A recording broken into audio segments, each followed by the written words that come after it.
নমস্কার, আপনারা দেখছেন সংকেত মিডিয়া, সোজা কথা সহজভাবে। এবারে লোকসভা নির্বাচনে বালুরঘাট ছিল পাখির চোখ সেখানে, এবং মুখ্যমন্ত্রী মমতা ব্যানার্জি জানিয়েছিলেন যে বালুরঘাট এনিহাও জিততে হবে, এবং উনি নিজে দলে সুপ্রিমো হয়ে 4 বার এই জেলায় এসে উনি কিন্তু মিটিং করে গেছেন। তারপরও এই ভরাডুবি, এর পেছনে কারণ কি?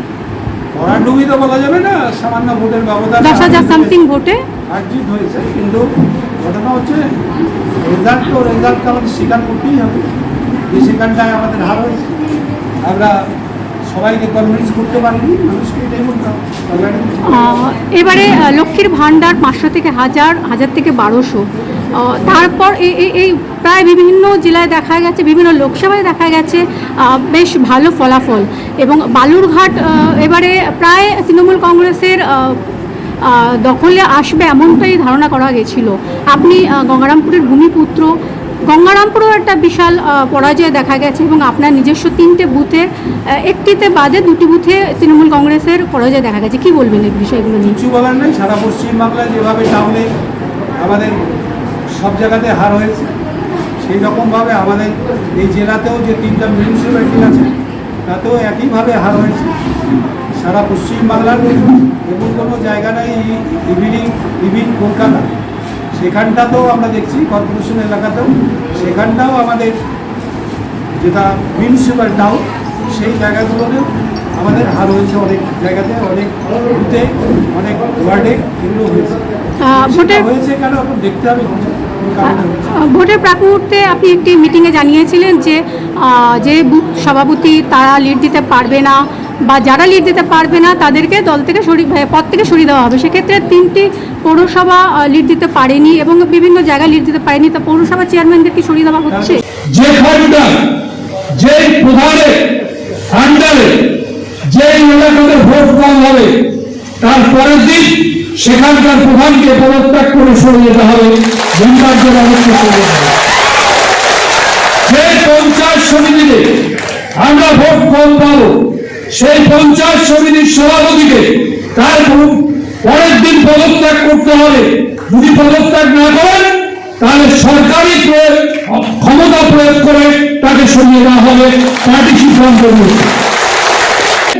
যদি কোনো এমএলএ হোক, জেলা পরিষদের মেম্বার হোক, পঞ্চায়েত সমিতির সভাপতি হোক, প্রধান হোক, উপপ্রধান হোক বা সহসভাপতি হোক, যার এলাকাতে ভোট কম হবে তাকে সরে যেতে হবে পদত্যাগ করে, তার পদে থাকা চলবে না।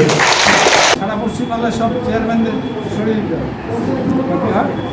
সেইটা না, ব্যাপারটা হচ্ছে যে দল দেখবে এবার যে কোথায় কোথায় আমাদের সত্যি আমাদের কোনো খামতি চললো হয়। ভোটের প্রাক মুহূর্তে অঞ্চল সভাপতি চেঞ্জ করা বা এই যে রণকৌশল, কোথাও কি ভুল প্রমাণিত হলো? আবার এটা আমার কোনো প্রশ্ন উঠছে না। চেঞ্জ যেখানটায় হয়েছে সেখানটাতে ভালো রেজাল্ট হয়েছে, চেঞ্জ যেটা করিনি সেটাতে খারাপ রেজাল্ট হয়েছে। মানে তাহলে কি সব জায়গায় চেঞ্জ করলে রেজাল্ট ভালো হতো বলে? সব ভালোই, মানে তার মানে এই বিধানসভায় যেখানটা বসে আছেন আপনি সেইখানটাতে এই বিধানসভা গঙ্গারামপুর পার্টি যদি আমি চেঞ্জ না করতাম তাহলে আজকে রেজাল্ট আসতো না। ওটা 23,000-এ জিততাম না, ওটা দেখতাম আবার হয়তো 5,000, 7,000-এ জিতে আছে। সুতরাং চেঞ্জ করিনি। হ্যাঁ, এটা আমাদের স্ট্র্যাটেজিগত দিক থেকে হয়তো কোথাও সেই সময় ভুলটা হয়েছে, তখন মনে হয়নি। যেখানটায় মনে হয়েছিল চেঞ্জ করার দরকার আমরা করেছি, সেখানটায় সাকসেসফুল হয়েছি আমরা।